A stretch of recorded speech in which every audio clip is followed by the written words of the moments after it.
I think I see a quarterback that's not really trusting what he sees. I think that I have no issues with the concepts. I have no issues with the receivers or anything like that. I think Jalen Hurts can become a little bit of a one and done read guy right now. You're tuned in to the Ross Tucker Football Podcast, guiding your gridiron journey, none other than your host, former NFL lineman, Ross Tucker.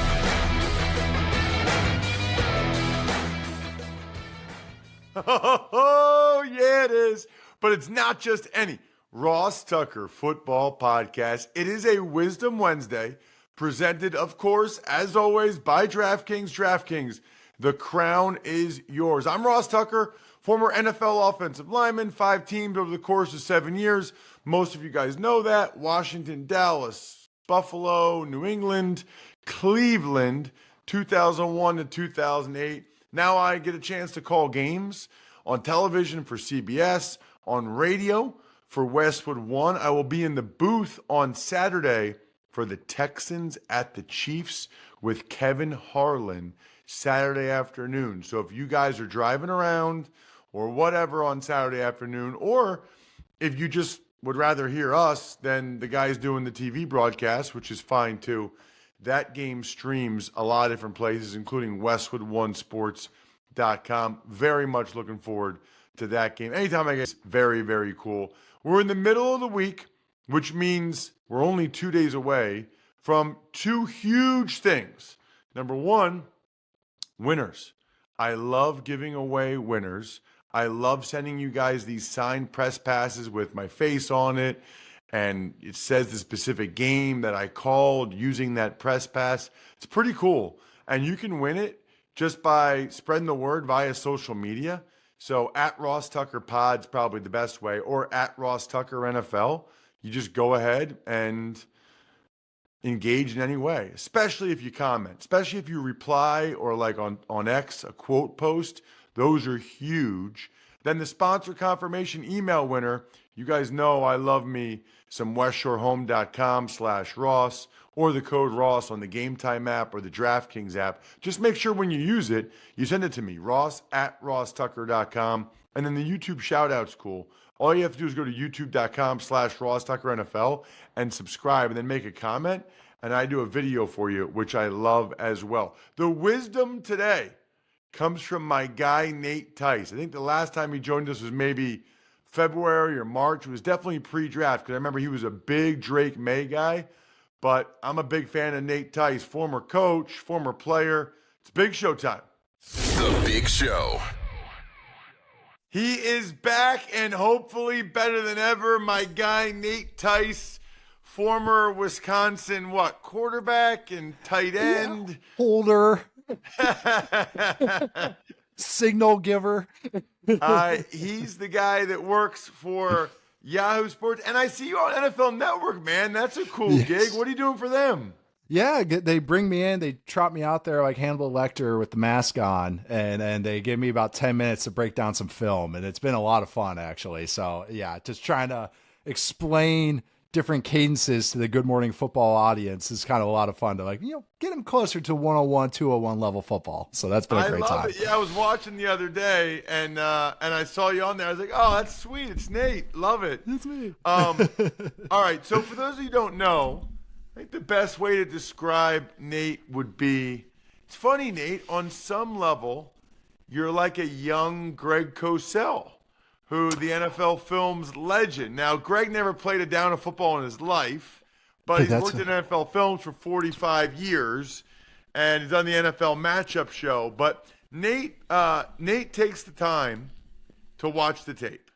And I say that because not a lot of people do. I mean, I watch the tape of the teams I'm doing for the game that week, but I don't go through and watch all the other teams. How do you, by the way, that's probably a good question, Nate, and you should check him out on social media at Nate_Tice. How much do you watch a week, Nate, and how do you determine what to watch? Typically. Sometimes I have, whatever the big game was. All right. So if there's some Sunday night game, all right, that's the first thing I'm checking in. Sometimes it's a rookie quarterback I want to check out. Sometimes I got a little hipster in me. I see everybody else talking about that one game. I'm going to watch like Cardinals Chargers. Like I'm gonna watch like some obscure game just to focus on stuff, but really it just grabs my interest. I think just being around the game and everything, I thank you for the Cassell comparison. I'm actually honored to get that comparison because of how much he's grinded throughout the years and all that. But really it's just it's being diligent. I mean, you knew as a player, like you can't you have your physical and mental tasks that you can't really take a day off. And for me in this business, this is my angle to have a job. And so I like watching film. It's something I've been doing since I was 15. And I just like finding threads to pull at. So really, that's really it is. It's more like a research. It's really just an interest. It might be a rookie. It might be a player. It might be, hey, I'm watching the Rams run duo a whole bunch of times. How are they getting to that? And that leads into me diving into stats and all that. But it's just being consistent with it and just whatever grabs your interest. And kind of the more you get interested in something, the more it becomes interesting as you do it. And I think that's what happens with a lot of film studying. Because sometimes I just let it wash over me and just go, what? That looked weird. Why did that look weird? Okay. And then I start poking at that. But it's just something I do, and it's a lot of fun that I actually get paid to do it now. So I think you guys probably remember from last year when Nate was on, or maybe just the off season, maybe not quote unquote last year, but played football at Wisconsin. Did you go somewhere else then too? I forget.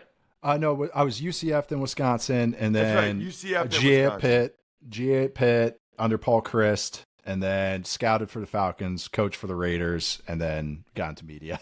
Yeah, a few years after scouted. that. So what's cool is you're like the ideal background for the job you have now, in that it's like all the Princeton guys all get into finance and they do like a 2-year or 3-year training program where they go to different aspects of the bank, and then they eventually, you kind of did the football media training program, play, coach, GA, college, NFL, scout, staff. like you did the stops at all these places so that you were ready to roll. It's funny, most of you probably see Nate on the For You tab on X, because he'll find something cool on video and then he'll post it and everybody will be like, oh, that's awesome. Like whether it's a block or an effort by a guy or whatever it might be. I want to dive into these games with you. Yeah. And let's start with the game I'll be in the booth for on the radio side. It's the Texans, it's the Chiefs, Saturday, 4:30 p.m. Eastern time. I think it'll be the ESPN guys on TV. It'll be myself and Kevin Harlan on radio. I have not dug that deep into the video yet.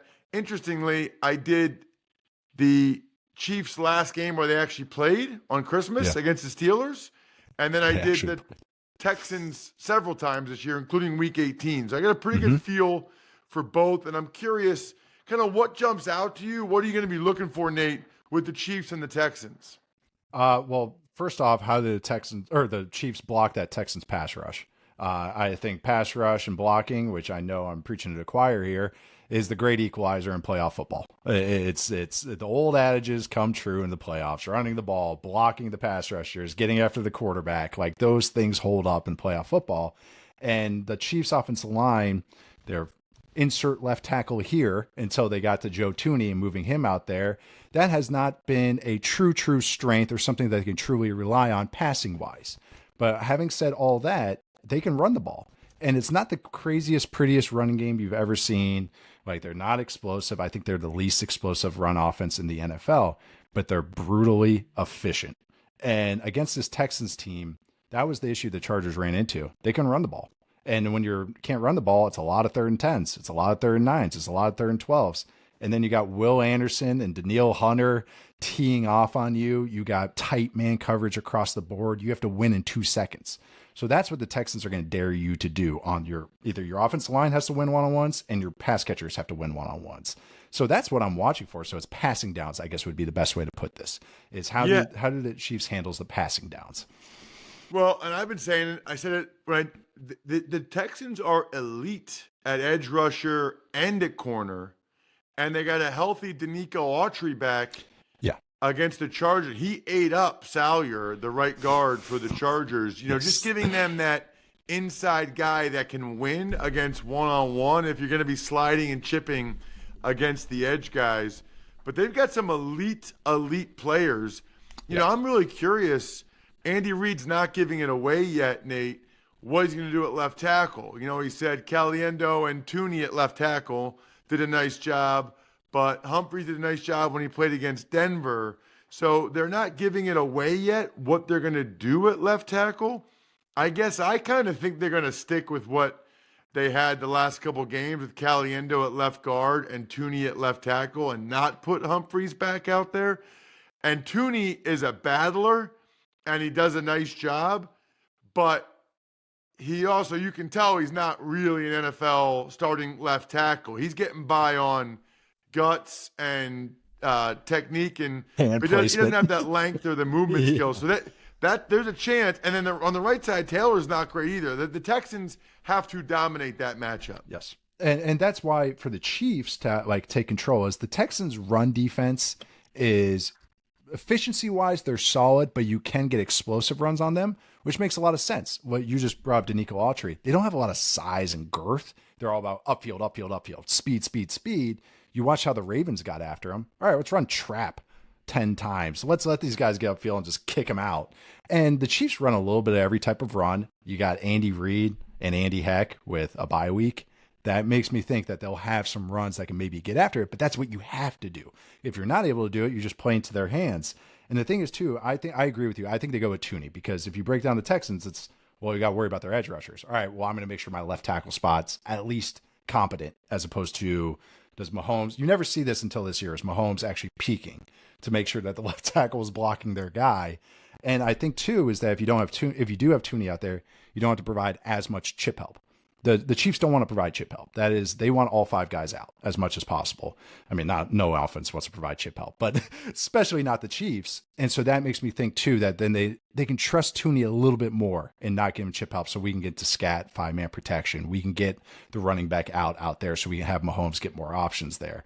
So, again, just kind of what we're speaking to. I think I'm curious what the run designs will be because they run a little bit of everything. That's one way to get after this Texans defense. But really, yeah, what the blocking plan is. Get ready for a lot of sprint outs, too. Andy Reid loves sprint outs against when he doesn't think his offensive line is up to snuff.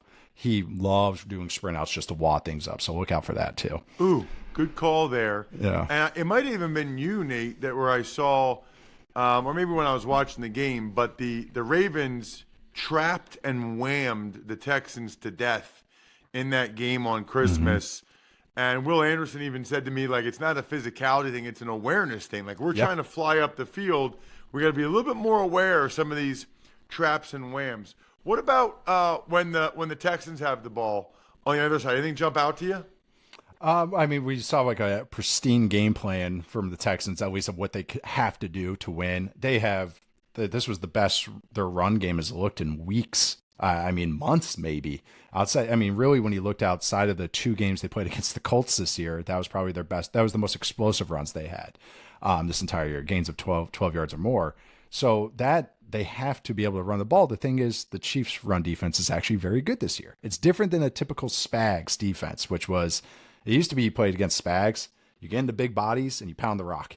That was kind of, don't let him get into his funkiness and then just keep running it. Now you can't really do that as well, and that's not the Texans' strength. They had the worst run offense in the NFL this year as far as efficiency-wise. Was last week a mirage and just a game plan and catching them right, or is that something that they now can do in the playoffs? I'm going to guess it was a mirage. So to me, that speaks to a lot of, or what that's going to lead to, it's kind of the same discussion on the other side. It's going to lead to a lot of third and longs for Stroud to deal with, which is something he's done every single week this season. And then it puts it on the offensive line and the pass protection to pick up Steve Spagnuolo's blitzes. And that leaves me a little worried because I thought the Texans offensive line, they've invested a lot in it. I just thought they've made a lot of mental mistakes this year. Their pass protection plans, Laramie Tunsil, I thought took a step back this year. His eyes were every which way.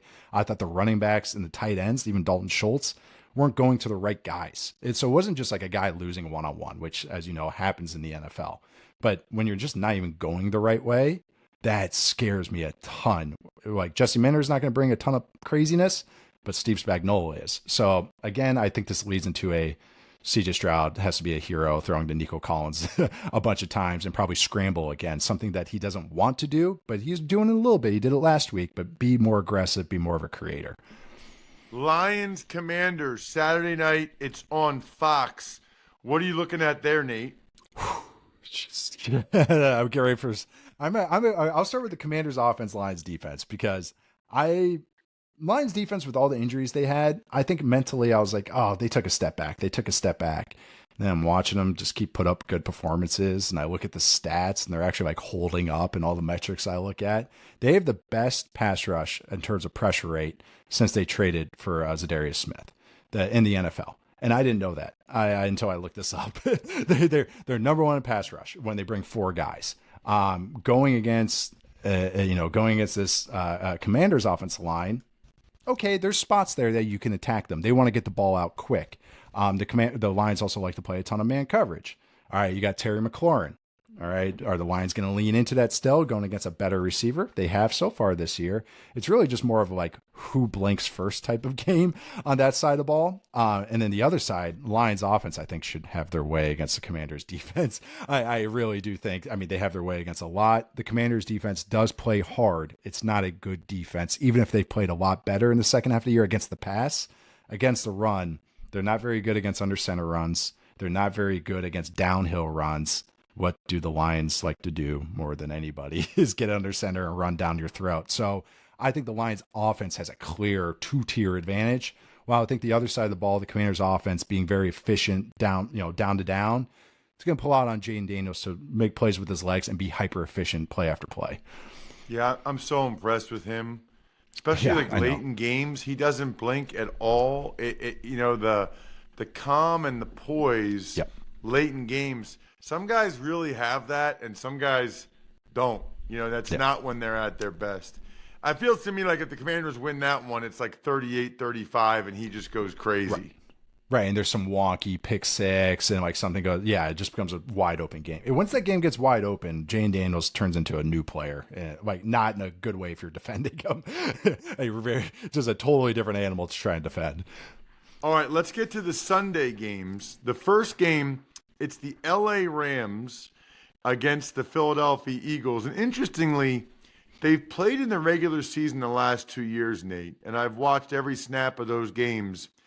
And it's so strange because the Rams have a pretty good line, especially defensive line, young guys. But in the two games against the Eagles the last 2 years, they've just gotten beat up front. I mean, the Eagles have both games have been LA, and the Eagles up front, both sides of the ball, have embarrassed the Rams.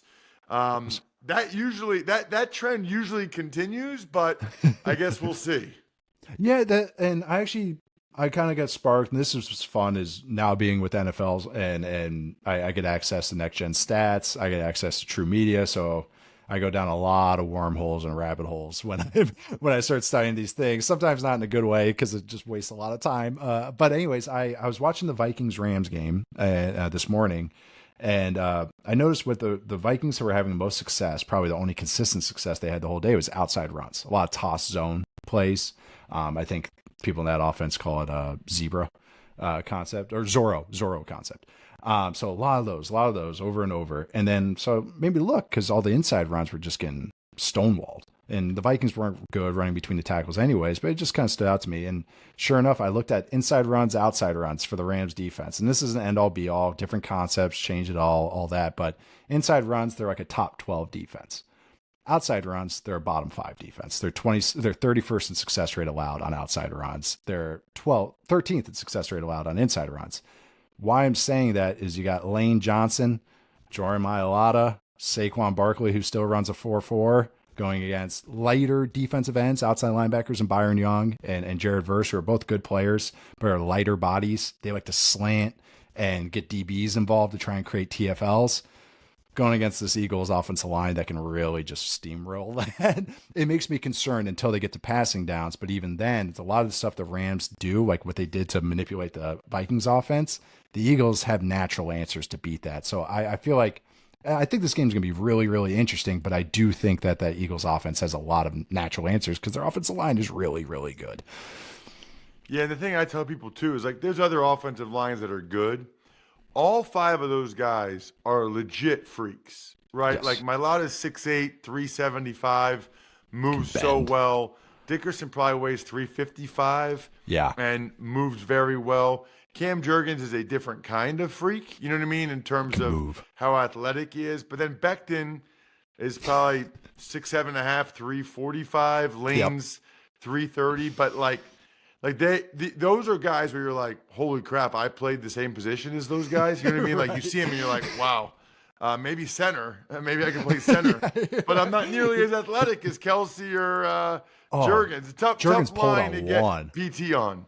It is. It's. I know. Watching Becton at right guard is hilarious. You know, they do the turn head silent count where the guard looks, and it's like I've never seen a guard slap the center harder than Becton slaps Jurgens. He whacks him, and I'm always like, dang, man, like chill, like just. But watch that when you watch them. Like watch how hard Becton hits Jurgens when they do. Oh, they won't. They're home, so you won't see it this game. But when they go silent count, it's always really funny to look at. But I think that side of the ball, the Eagles have an advantage. Even I like the Rams defense, but I mean, we got to see how consistent the Eagles pass game could be because that's the one hiccup with them. I trust their defense. I trust their run game. It's just a consistent passing game. And what do you see when you watch that? I think I see a quarterback that's not really trusting what he sees. I think that I have no issues with the concepts. I have no issues with the receivers or anything like that. I think Jalen Hurts can become a little bit of a one and done read guy right now. One's not open, all right, I'm looking to create. And even as a runner, he's just not decisive right now. Like I'm not seeing him throw things open. I'm not seeing everything's a half second late, and then he throws, and the guy gets completed, the ball gets completed.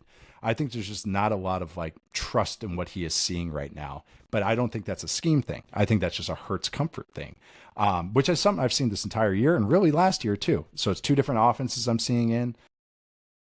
His pressure still gets him his issues. He doesn't face a lot of pressure. But I just really do think it's just he is just not confident in how he wants to throw the ball, which is hard to say about a starting quarterback in the playoffs and how you feel about a passing game. Let's get to the Ravens and the Bills. It's a big one. Start wherever you want. Wow. This is two awesome quarterbacks. I'll start with, the Ravens offense and the Bills defense. I mean, the Ravens offense, top 5 any way you shake it. Explosive, running the ball. They can get under center. They can get fullback looks. And I think that's not great for the Bills that want to be in nickel every single snap. Going again, I mean, we saw it the first time these two teams played. The Bills have their linebackers back, which, including Matt Milano, which is huge. I also thought the Bills, something with Sean McDermott. I know Bobby Babbage. Do you know Bob Babbage at all, by the way? Okay, I did too. So I know Bob Babbage, and I've met Bobby over the years. But Bobby Babbage, they're running more cover 2, which I think is interesting. Lamar's been the best quarterback against cover 2 this year. But then also is, with all that speed of linebackers and everything, their third down looks can be very game plan heavy, meaning like it changes a lot week to week, I thought, on passing downs. And what they do against scrambling quarterbacks, they did it last week against Bo Nix, is they'll do the odd mirror stuff where they rush 3 and then they have 2 linebackers being spies, depending on how the coverage is. I want to see if they throw that in against Lamar because I've been waiting for more NFL teams to use this. The Bills have already sprinkled that in.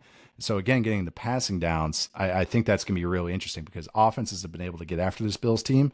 Look at the first drive for the Broncos. You can hit them deep, but the thing is, do they have answers if Lamar gets into creation mode? If you play man coverage, they don't have Zay Flowers or Zay Flowers is hurt. All right, Rashad Bateman and the tight ends, are going to be able to win those one-on-ones? I'm just really curious of what kind of wrinkles the Bills defense throws in there in passing downs. And the other side, it's just, Josh Allen versus one of the best defenses in the league, like strap in. And the Bills offensive line you got one of the best run games versus one of the best run defenses. Well, you got Josh Allen versus one of the defenses that's played the best in the last 6 weeks against the pass. Like really fun matchup on that side of the ball. It is going to be awesome. Check him out on social media at Nate_Tice, doing a lot of stuff for Yahoo Sports. And he's on Good Morning Football with my guys Kyle and Jamie and Schrags and everybody. Yes. Thank you so much, Nate, for the time. Really appreciate it. Thank you for having me, as always, Ross. So many incredible games this weekend. In fact, I just got a text from a buddy of mine who lives in Connecticut. He's taking his son to the Eagles game. They got awesome tickets. I'm so excited for them. Guess where they got them? The Game Time app, of course, because that's what I recommended. I don't know, he might have been asking if I could get him free tickets, but I don't know. I told him Game Time app, and I said, use the code Ross. Take the guesswork out of buying tickets with Game Time. Download the Game Time app, create an account, and use code Ross for $20 off your first purchase. Terms apply. So again, create an account and redeem code ROSS for $20 off. Download Game Time today. Last minute tickets, lowest price, guaranteed. I told him it was the best way to go about it. He loved the seat views. He's in section 108, Jack, of the link. I mean, he's in a nice section. He's going to have an awesome, awesome day with his son. Use the code Ross on the Game Time app. All right, so before we get started, you need to know that playoff season's here. And the only thing better than game day predictions are the foods that come with them. Introducing Tums Fantasy Foodball Pool, brought to you by Tums, America's #1 antacid brand, and DraftKings. Each week leading up to the big game, turn football into foodball by building your best game day plate for a shot at winning a share of $40,000 in cash prizes. Inspired by game day bites and tailgate treats, join the Tums Foodball action during this playoff season's most heartburn-inducing time. Visit DraftKings.com/TumsFoodball between January 6th and February 9th to enter for free and select your game day plate before the start of each playoff round.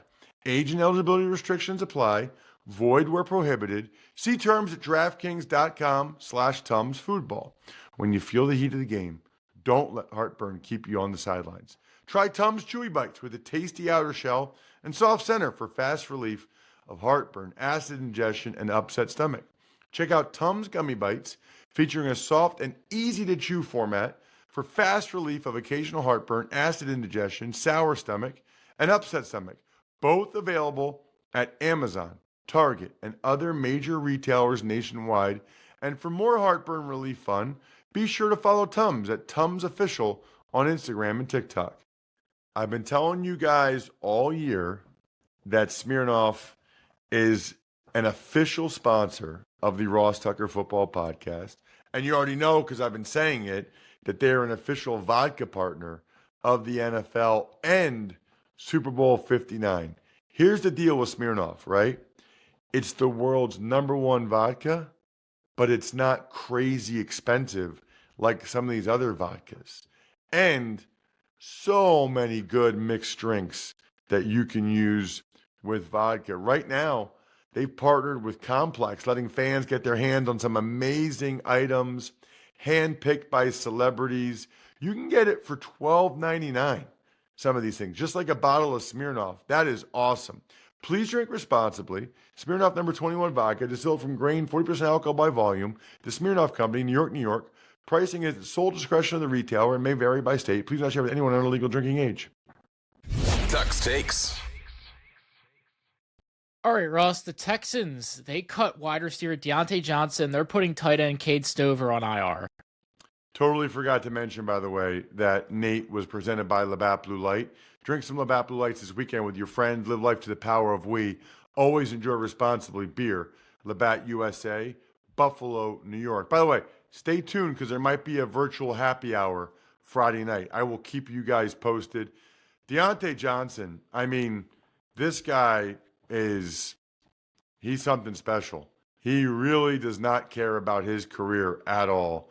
He has totally blown it with the way he's acted this year. Just brutal. Cade Stover on IR is tough because he was #2 tight end for the Texans. The only other news item I would say, Jack, is just the Browns promoting Tommy Rees to offensive coordinator. Kind of thought that would happen. I like that move. Tommy was the OC in Bama when I did a game of theirs last year. I think we're done here.